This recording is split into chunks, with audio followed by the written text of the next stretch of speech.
வணக்கம் மக்களே, வணக்கம். சற்று முன் கிடைத்திருக்கக்கூடிய ஒரு முக்கியமான தகவல் ஒன்றை பார்க்க போகிறோம். சற்று முன்பு திமுகவின் முக்கிய பொறுப்பில் இருக்கும் முக்கிய புள்ளி கவலைக்கிடமாக இருக்கிறார். இதனால் முதல்வர் ஸ்டாலின் பேரதிர்ச்சியில் இருக்கிறார். இந்த திமுகவின் முக்கிய பொறுப்பில் இருக்கும் முக்கிய புள்ளி அந்த முக்கிய புள்ளி என்ன காரணத்திற்காக கவலைக்கிடமாக இருக்கிறார்? முதல்வர் ஸ்டாலின் எதனால் பேரதிர்ச்சியில் இருக்கிறார்? இதை பற்றின தகவல் தான் இந்த ஒரு வீடியோவில் தெளிவாக துல்லியமாக பார்க்க போகிறோம். அதற்கு முன்பு நமது சேனலுக்கு நீங்கள் புதிய பார்வையாளராக இருப்பதற்கு வாய்ப்புகள் நிறையவே இருக்கிறது. முடிஞ்ச அளவுக்கு எல்லோரும் மறக்காமல் சப்ஸ்கிரைப் பண்ணிவிடுங்க. நமது சேனலை பண்ண உடனே பக்கத்தில் ஒரு பெல் பட்டன் வரும், அதை கிளிக் பண்ணி ஆல் என்ற ஆப்ஷனில் போட்டு வச்சுக்கோங்க. தொடர்ந்து நம்ம வீடியோ போட்டோம்னா உங்களுக்கு நோட்டிஃபிகேஷன் வந்துடும். அதை பார்த்து நீங்கள் தெரிஞ்சுக்கலாம். இன்றைக்கி என்ன அரசியல் நியூஸ், இன்றைக்கி என்ன அரசியல் அப்டேட்ன்றதை தெளிவாகவும் துல்லியமாகவும் தெரிஞ்சுக்கலாம். அது மட்டும் இல்லாமல் வீடியோ பார்க்குற ஒவ்வொருத்தரும் மறக்காமல் லைக் பண்ணுங்கள், ஷேர் பண்ணுங்கள். அது ரொம்ப இம்பார்ட்டன்ட். ஓகே, வாங்க வீடியோக்குள்ளே போகலாம். சற்று முன்பு கிடைத்திருக்கக்கூடிய ஒரு முக்கியமான பரபரப்பான அதிர்ச்சிகரமான திமுகவை பொறுத்த வரைக்கும் ஒரு சோகமான தகவல்னு கூட சொல்லலாம்.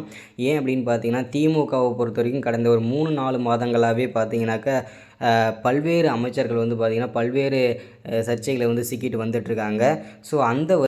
அந்த வரிசையில் தற்போது சிக்கியிருக்கிறவர் தான் முன்னாள் அமைச்சரான பொன்முடி அவர்கள் கவலைக்கிடமாக இருக்கிறார். என்ன காரணம் அப்படின்னு பார்த்தீங்கன்னாக்கா, அவர் பார்த்திங்கன்னா வருமானத்திற்கு அதிகமான சொத்துக்களை சேர்த்ததாகவும், அது மட்டும் இல்லாமல் அவர் தவறான முறையில் பார்த்திங்கனாக்கா பண பரிவர்த்தனை செய்ததனாலையும் அமைச்சர் பொன்முடியும் அவரது மனைவியுமான விசாலாட்சியும் கைது செய்து அமலாக்கத்துறை தீவிர விசாரணை மேற்கொண்டிருந்தாங்க.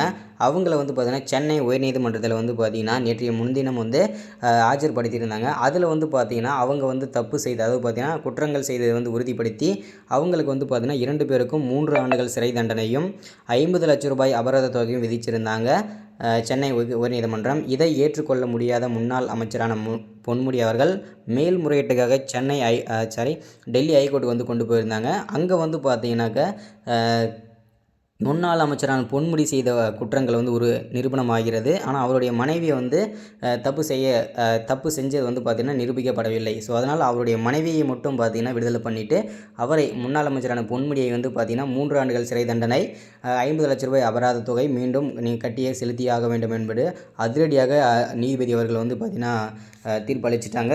இந்த காரணத்தினால பார்த்திங்கன்னா பேரதிர்ச்சியில் முதல்வர் ஸ்டாலின். ஏன்னா பார்த்திங்கன்னா பல்வேறு அமைச்சர்கள், அது திமுகவை திமுக அமைச்சர்கள் மட்டும்தான் பார்த்திங்கன்னா ஒவ்வொருத்தராக வரிசையாக பார்த்திங்கன்னா சிக்கிட்டு வந்துட்டுருக்காங்க பல்வேறு சர்ச்சைகளில். இப்படி போயிட்டே இருக்கும்போது பார்த்திங்கன்னா அடுத்தடுத்து இன்னும் பல அமைச்சர்கள் கைது செய்யப்படுவார்கள். அமலாக்கத்துறையினால் பார்த்திங்கன்னா அமலாக்கத்துறையிடம் சிக்குவார்கள் என்பது அமலாக்கத்துறை உறுதிப்படுத்திட்டாங்க. இன்னும் யாரெல்லாம் சிக்குவாங்கன்றதை தொடர்ச்சியாக பார்க்கலாம். மறக்காமல் சப்ஸ்கிரைப் பண்ணுங்கள், லைக் பண்ணுங்கள், ஷேர் பண்ணுங்கள். தேங்க்யூ.